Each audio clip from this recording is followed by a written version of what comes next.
Tailoring training programme ద్వారా ఈ tailoring వృత్తిని నేర్పించడమే కాకుండా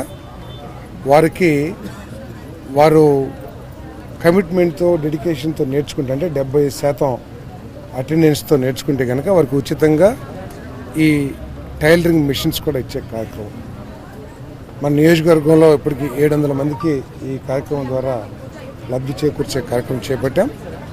ఇంకా ఎక్కువ మంది కూడా వస్తానంటే తప్పకుండా 1000 మంది అయినా సరే వాళ్ళకి ఈ మిషన్లు అందించే కార్యక్రమం చేస్తామని చెప్పేసి మనం చేస్తా ఉన్నాం.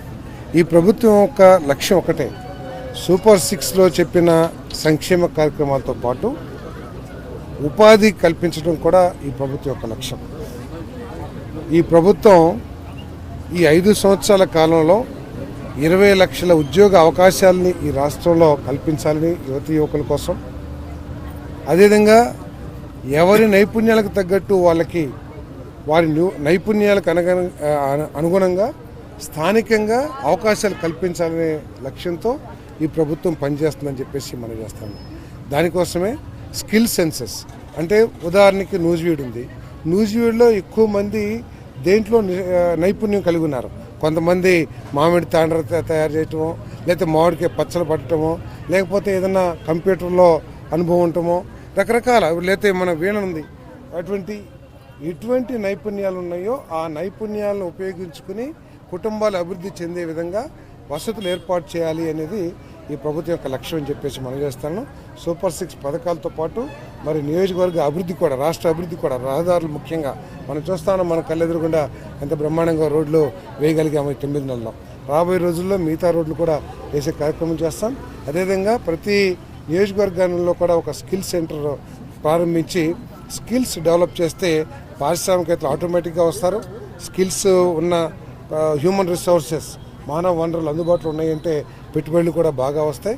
ఇప్పటికే ఈ 9 నెలల కాలంలోనే 7 లక్షల కోట్ల పరిశ్రమల్ని ఇక్కడ తీసుకురావడం జరిగింది. దాని ద్వారా 4.5 లక్షల మందికి ఉపాధి అవకాశాలు కూడా, ఏదో గాలిలోనో లేదా ఇది వచ్చేస్తుంది చెప్పే కార్యక్రమం కాదు. ఆర్సిలరీమిట్టల్ అగ్రిమెంట్ చేసుకుంటూనే కాకుండా నేషనల్ మినరల్ డెవలప్మెంట్ కార్పొరేషన్తో ఆ పరిశ్రమకు కావాల్సిన స్టీల్, ముడి ఇనుము ఏదైతే ఉంటుందో దానికోసం కూడా అగ్రిమెంట్ చేసుకోవడం జరిగింది.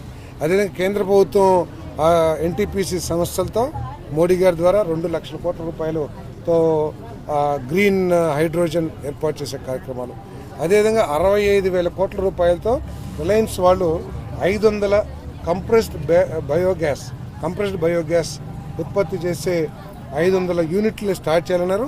కనిగిరి ఆల్రెడీ స్టార్ట్ చేశారు.